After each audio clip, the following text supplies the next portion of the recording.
नमस्कार, कसोजु नलेज च्यानलमा यहाँहरूलाई स्वागत छ। म आज पनि एउटा नयाँ भिडियो लिएर आएको छु।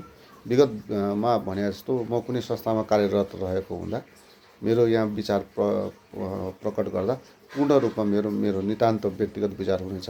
हुन त आज मैले राष्ट्र बैङ्कको निर्देशनसँग सम्बन्धित विषयवस्तु प्रस्तुत गर्न खोजिरहेको छु, तैपनि यो मेरो नितान्त व्यक्तिगत विचारधारा रहनेछ। आज नेपाल राष्ट्र बैङ्कको निर्देशन नम्बर 20 जहाँ तपाईँको चाहिँ वित्तीय ग्राहक संरक्षण तथा वित्तीय साक्षरता सम्बन्धी व्यवस्था भनेर भनेको छ, त्यसमा चाहिँ एउटा चाहिँ त्यसको बुँदा नम्बर 8 सँग सम्बन्धित भएर आज मैले केही प्रस्तुति दिन खोजिरहेको छु, जसमा बुँदा नम्बर 8 मा चाहिँ यो प्रिपेमेन्ट चार्ज अथवा सर्भिस चार्ज र प्रिपेमेन्ट चार्ज बैङ्कले लिने चाहिँ सर्भिस चार्ज तथा प्रिपेमेन्ट चार्जसँग सम्बन्धित भएर चाहिँ यो भिडियो मैले बनाइरहेको छु।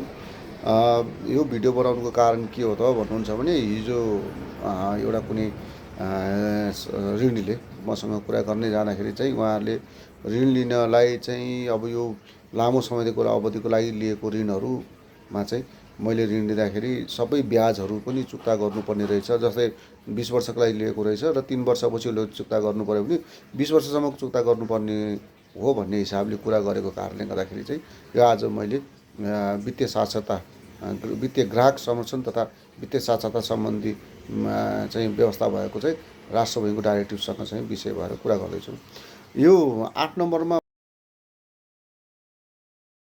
बकाइदा के लेखिएको छ भने चाहिँ त्यहाँ चाहिँ सर्भिस चार्जको विषयमा तोकिएको छ। जस्तै क वर्गको चाहिँ संस्थाहरूले चाहिँ 0.75% चाहिँ सेवा शुल्क लिन पाउने कर्जा प्रदान गर्दैको बेलामा अधिकतम 0.75%, ख वर्गले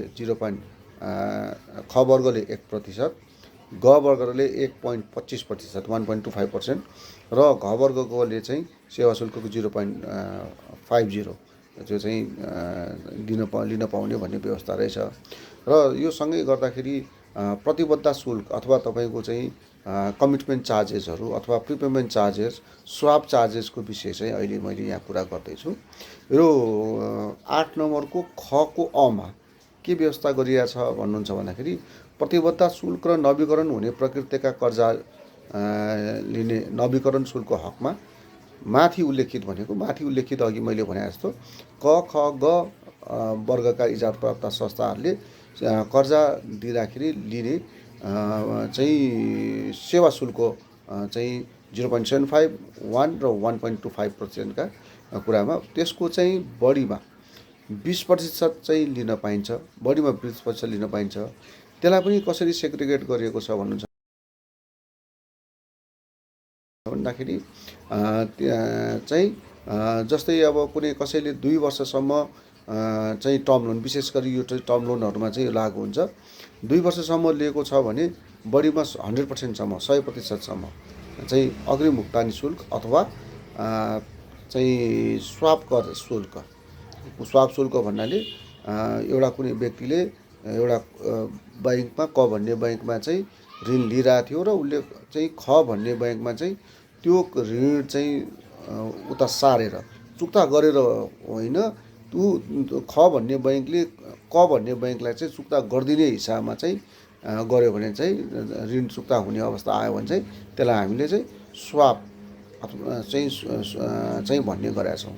हो, त्यो गर्दाखेरि चाहिँ तपाईँको 2 वर्षभित्र 100%, 2 देखि 5 वर्षभित्र र 2 देखि 5 वर्षसम्म अधिकतम 50% र 5 वर्षभन्दा माथि जतिसुकै वर्ष भएको भने अधिकतम 20%सम्म अग्रिम भुक्तानी अथवा चाहिँ स्वाप शुल्क चाहिँ लिन सक्ने व्यवस्था कायम गरिएको छ। अब यो 2 वर्षदेखि 5 अघि हामीले भनिसकेका छौँ, यो क ख ग वर्गका चाहिँ संस्थाहरूमा चाहिँ सेवा शुल्क जुन तोकिएको छ त्यो सेवा शुल्कको 100%, 50% अथवा चाहिँ 20% भन्दा बढी लिन पाइने अवस्था रहँदैन। तर यदि तपाईँले मेरो अगाडि भिडियोहरूमा पनि भनेको छु, लोनका 2टा प्रकार छन्।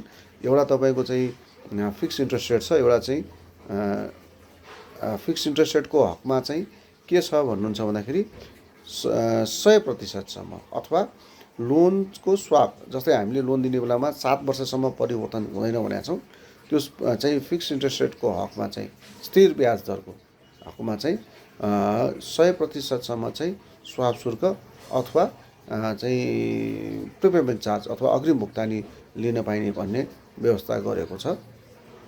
साथै यदि तपाईँले यो कुरा गर्दै जाँदाखेरि यदि कसैले 50 लाखसम्म सीमा कायम हुने गरिकन कर्जा लिएको अवस्थामा त्यसमा चाहिँ प्रिपेमेन्ट चार्जहरू चाहिँ पर्दैन। अथवा यदि तपाईँले 50 लाखसम्मको लिमिट लिनुभएको छ र त्यसमा तपाईँले चाहिँ जतिसुकै 20 वर्षको लागि चाहिँ लिनुभएको भए पनि तपाईँले 6 महिनापछि, 1 वर्षपछि, 2 वर्षपछि अथवा जति पनि कुनै पनि समयमा तपाईँले त्यो चाहिँ अग्रिम भुक्तानी गर्न चाहनुभयो भने त्यसमा चाहिँ अग्रिम भुक्तानी शुल्क लाग्दैन भन्ने कुरो हो।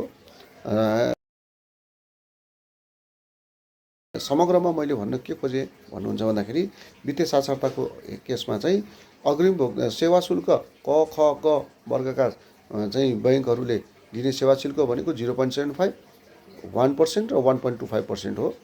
घ वर्गको हकमा चाहिँ 0.5%, जुन चाहिँ डिप्राइभ सेक्टर लेन्डिङको लागि हुनुपर्छ भनेको छ। प्रिपेमेन्ट चार्ज अथवा अग्रिम भुक्तानी अथवा स्वाप शुल्कको हकमा चाहिँ के छ त भन्दाखेरि यदि 2 वर्षसम्म ऋण लिएको 2 वर्षसम्म भएको छ भने चाहिँ 100%सम्म लिन पाइयो, 100% लिन पाइयो।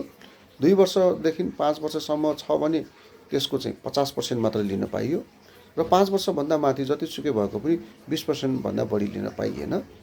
यदि फिक्स इन्ट्रेस्ट रेटको हकमा छ भने अथवा स्थिर ब्याज दरको हकमा छ भने स्थिर ब्याज दरको हकमा चाहिँ 100%सम्म लिन पाइयो भन्ने कुरा चाहिँ निर्देशिकामा व्यवस्था गरिएको छ। र 50 लाखसम्म समय सीमाले भएको अथवा लिमिट भएको कर्जाहरूको हकमा चाहिँ 50 लाखसम्ममा चाहिँ कुनै पनि चाहिँ अग्रिम भुक्तानी शुल्क लाग्दैन भन्ने विषय यहाँहरूलाई मैले जानकारी गराउँदैछु। हस्, धन्यवाद।